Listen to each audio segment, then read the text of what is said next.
અને કામરેજની સુગર ફેક્ટરીની ચૂંટણીની મતગણતરી ઓલપાડ ઝોન પરથી સહકાર પેનલના ઉમેદવાર દિનેશ પટેલની જીત થઈ। જોખા ઝોનમાંથી સહકાર પેનલના હેમંત પટેલની જીત થઈ તો કઠોર ઝોનમાંથી અપક્ષ ઉમેદવાર જીત્યા છે ઘનશ્યામ ચાવડા। સાંધિયેર ઝોનમાંથી અપક્ષ ઉમેદવાર વિરલ પટેલની જીત થઈ અને કામરેજ ઝોન કે જ્યાં વર્તમાન પ્રમુખ અશ્વિન પટેલની જીત થઈ છે। જોખા ઝોન કે જ્યાં સહકાર પેનલના હેમંત પટેલની જીત થઈ।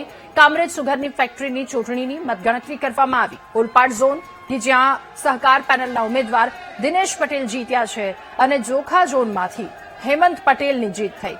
આ સાથે કઠોરમાંથી ઘનશ્યામ ચાવડાની જીત થઈ। સાંધિયેર ઝોનમાંથી અપક્ષ ઉમેદવાર વિરલ પટેલ જીત્યા છે તો કામરેજ ઝોનમાંથી વર્તમાન પ્રમુખ અશ્વિન પટેલની જીત થઈ। પરિણામો જે આવ્યા છે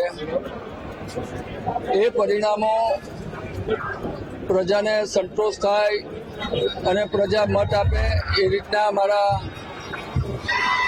પરિણામ આવ્યા છે। અપેક્ષા કરતા મારી જે અપેક્ષા હતા એની કરતા થોડા ઓછા છે, પણ જે કોઈ મિત્રો ચૂંટાયા છે તે પણ મારા મિત્રો અને મારા સમર્થન વાળા છે। મેં આમાં ખૂબ જંગી બહુમતીથી 360 વોટથી હું જીત્યો છું। ઘણી અપેક્ષાઓ ખેડૂતોને હોય છે, કયા પ્રકારની કામગીરી આગામી 5 વર્ષમાં રહેશે?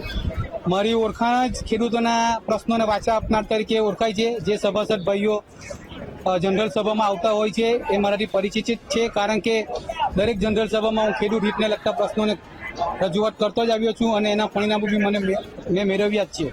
મેં જતીનભાઈની પેનલમાં ભરતગરામાંથી ઉમેદવારી કરી હતી।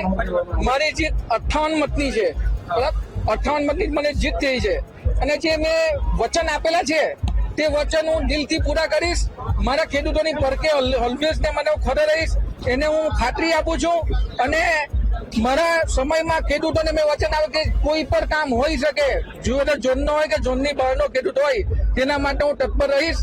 આવનારા સમયોમાં સુગરનો પુરવઠો ઘટતો જવાનો છે, એના માટે પણ હું ફૂલ મહેનત કરી સુગરને ઉચ્ચારીશ।